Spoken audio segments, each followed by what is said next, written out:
prácticamente el paciente, si tienen ropas húmedas, ropas mojadas, deben retirarse. Luego cubrirlo inmediatamente con una manta térmica, eso es lo ideal, ¿verdad? Para mantener la temperatura corporal.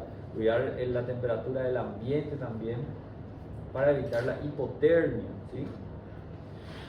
La famosa triada letal del paciente. ¿Conocen la triada letal? ¿Cuáles son los componentes de la triada letal? Acidosis metabólica, coagulopatía e hipotermia.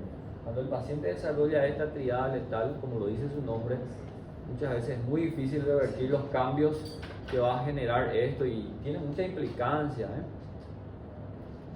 Hoy día esta triada recibió un componente más. En vez de ser un triángulo ahora, recibió un componente más, entonces ahora tiene la forma de un rombo o de un diamante, por eso se llama diamante letal o tetraletal. Se agregó la hipocalcemia como cuarto elemento que hay que evitar, que hay que monitorizar. La hipocalcemia tiene implicancia en la propia coagulopatía que puede desarrollar el paciente. Hay factores de la coagulación como el factor 7 que depende del calcio. La contracción cardíaca, ¿de qué depende la contractilidad cardíaca? Depende del calcio. Si hay hipocalcemia también afecta la bomba cardíaca, ¿verdad? Okay, entonces el calcio es sumamente importante, la hipocalcemia por tanto es parte también de la triada. Diamante letal se conoce como. Auxiliares de la evaluación primaria. ¿Cuáles son los estudios permitidos en realizar en la evaluación primaria? Paciente en sala roja, en sala de reanimación. Un principio básico es que solamente puedo realizar estudios que pueden llegar hasta el paciente. El paciente no puede salir de la sala de reanimación. Estudios radiológicos convencionales. Radiografía de tórax antero-posterior. No hace falta que sea póstero-anterior. Ahí mismo en la camilla del paciente tengo que hacer la radiografía portátil. Y radiografía de pelvis panorámica. Esos son estudios radiológicos obligatorios. Se retiró ya de esta evaluación primaria la radiografía cervical de perfil.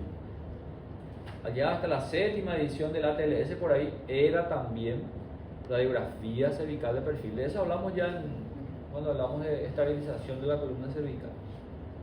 No es obligatorio, ¿okay? No es indispensable la radiografía cervical, a menos que tenga alta sospecha que el paciente tiene una fractura cervical.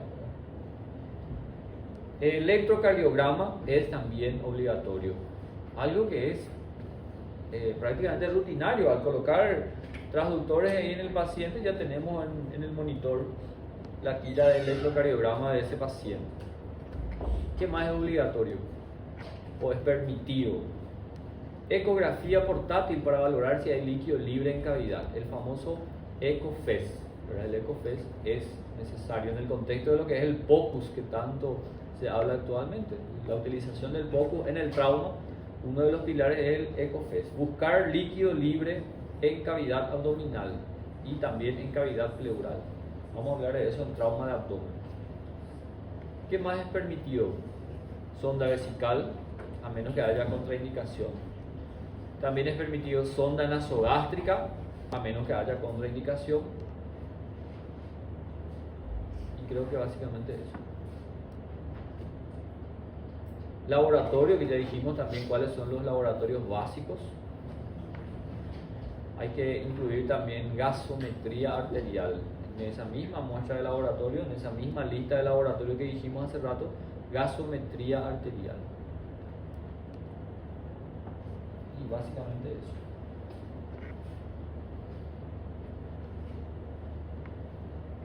Lavado peritoneal diagnóstico sería cuando no se cuenta con ecógrafo portátil. De eso vamos a hablar bien en trauma de abdomen.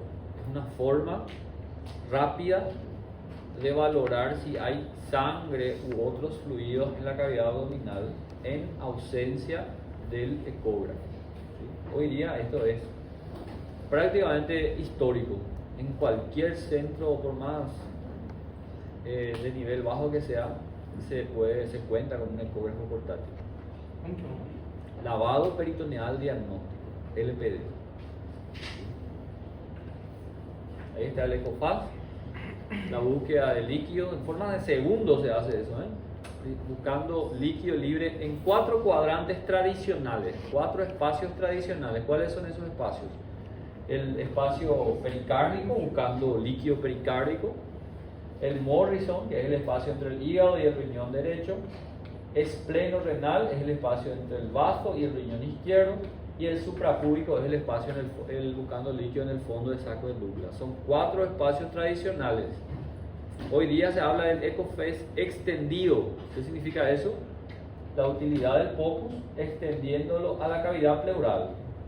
El quinto espacio sería la cavidad pleural derecha y el sexto espacio sería la cavidad pleural izquierda, buscando hemotórax o incluso neumotórax. Se puede identificar neumotórax en una ecografía portátil de la cavidad pleural, ¿sí?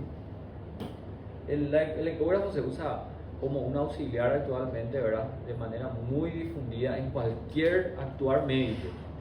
Al momento de intubar al paciente se puede usar el ecógrafo para guiar y para visualizar con seguridad la intubación. Colocar una vía central hoy día guiado con ecografía. Todas las maniobras, la pericardiocentesis guiado con ecografía, ¿entiendes? Eso es POCUS, la utilización del ecógrafo portátil para optimizar todas las maniobras, todas las conductas que se hacen en el médico, ahí mismo, en la cama del paciente, en el lecho del paciente, sin necesidad de llevar al paciente a otro lugar, ¿verdad? Y creo que es hasta ahí. Con eso terminamos manejo del paciente politraumatizado, después seguimos con trauma de abdomen, ¿sí? ¿Alguna duda, alguna pregunta?